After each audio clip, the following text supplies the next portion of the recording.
Assalamualaikum warahmatullahi wabarakatuh. Kumpulan kami akan membentangkan tajuk akhlak mulia terhadap ibu bapa menurut perspektif Al-Quran. Sebelum kita pergi lebih lanjut, mari kita dengar apa definisi akhlak mulia terhadap ibu bapa ini.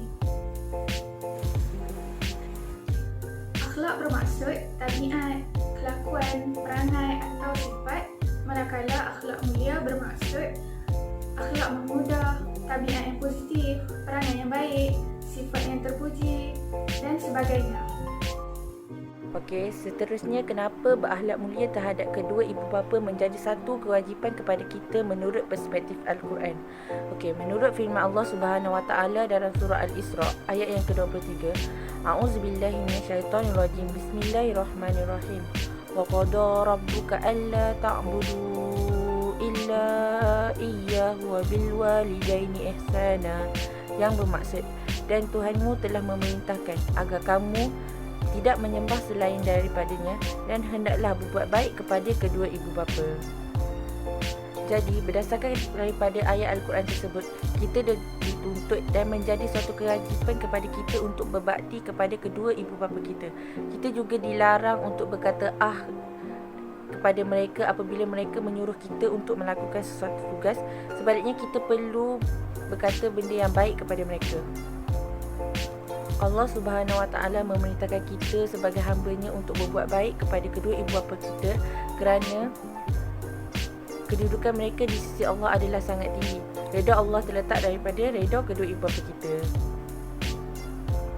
Walau bagaimanapun, kita mestilah mentaati dan mengikuti ibu bapa kita selagi mana benda yang disuruh oleh ibu bapa kita itu tidak melanggar syariat yang telah ditetapkan oleh Allah Subhanahu Wa Taala.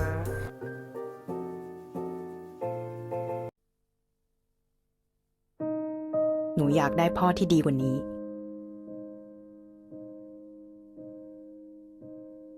พ่อที่ไม่เป็นใบ้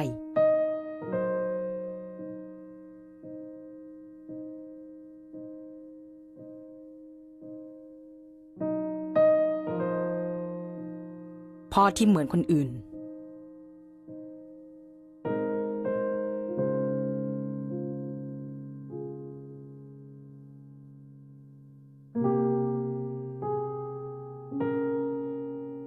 พ่อที่ได้ยินในสิ่งที่หนูอยากบอก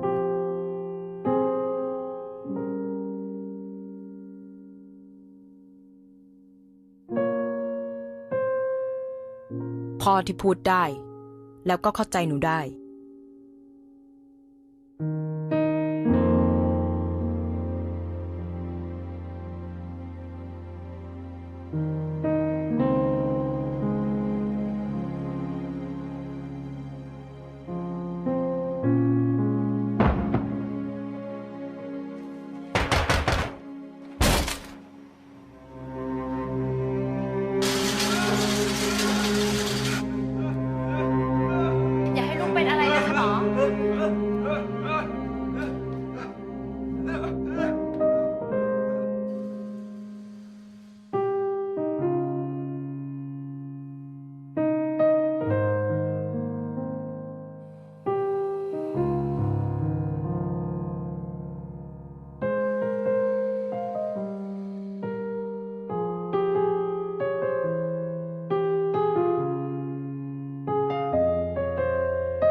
บางทีอาจจะไม่มีพ่อที่ดีที่สุด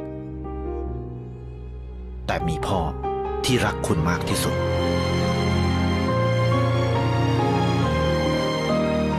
ดูแลคนที่ดูแลคุณ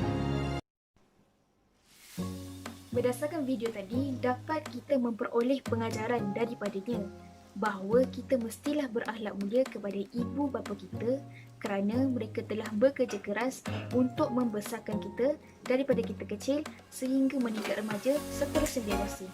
Meskipun mereka mempunyai kekurangan dari segi fizikal dan kewangan, belajar untuk berada di tempat mereka dan bersyukur serta menerima keadaan seadanya sebelum kita menyesal di kemudian. Secara kesimpulan yang dapat saya simpulkan ialah perlunya berakhlak mulia kepada ibu bapa kerana Islam telah memberi garis panduan kepada kita, iaitu menghormati dan berbuat baik kepada kedua ibu bapa. Ibu merupakan seorang insan yang telah mengandungkan kita selama 9 bulan dan sanggup bertaruh nyawa melahirkan kita di bumi ini.